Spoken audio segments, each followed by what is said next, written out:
आज जगभरात नाताळ सणाचा उत्साह पाहायला मिळाला। भारतातही ठिकठिकाणी नाताळ सण उत्साहात साजरा केला गेला आणि याच निमित्ताने पंतप्रधान नरेंद्र मोदी सकाळी दिल्लीतील चर्चमध्ये पोहोचले आणि प्रार्थनेत सहभागी झाले। यावेळी दिल्लीचे बिशप डॉक्टर पॉल यांनी पंतप्रधान मोदींसाठी खास प्रार्थना केली।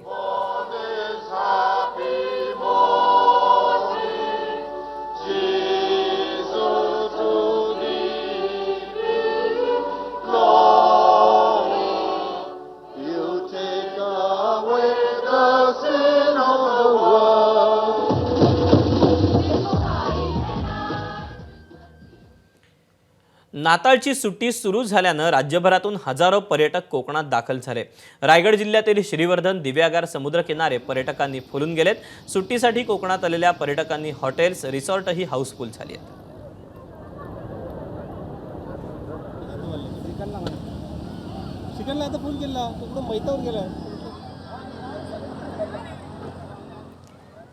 रायगडच्या मुरुड तालुक्यातील कोर्लईच्या चर्चमध्ये नाताळ सणाचा उत्साह पाहायला मिळाला। पोर्तुगाजकालीन तब्बल 300 वर्ष जुनं चर्च म्हणून कोर्लई चर्चची ओळख आहे।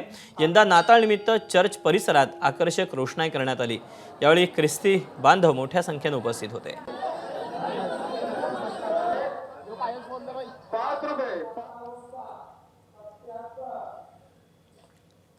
ओडिशातील प्रसिद्ध वाळू शिल्पकार सुदर्शन पटनायक यांनी अनोख्या पद्धतीने ख्रिसमसच्या शुभेच्छा दिल्या। ओडिशातील पुरी समुद्र किनाऱ्यावर पटनायक यांनी 1.5 टन सफरचंद आणि वाळूचा वापर करून सांता क्लॉजची भव्य कलाकृती साकारली। ही कलाकृती 22 फूट उंच, 62 फूट लांब आणि 45 फूट रुंद आहे। याची नोंद इंडिया बुक ऑफ वर्ल्ड रेकॉर्डमध्ये व्हावी यासाठी पटनायक यांनी प्रयत्न सुरू केले आहेत। ही कलाकृती पाहण्यासाठी पुरी किनाऱ्यावर मोठी गर्दी आहे।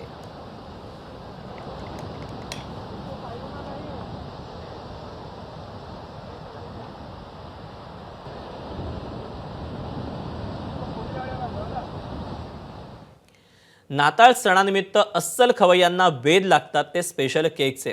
ठाणे कारागृहातील कैदी दरवर्षी नाताळ सणाला असे खास केक बनवतात। यंदाही ठाणे सेंट्रल जेलमधील कैद्यांनी कफ केक, स्पंज केक बनवले। महत्त्वाचं म्हणजे या कैद्यांना यंदा या केकची तब्बल 9 लाखांची ऑर्डर मिळाली।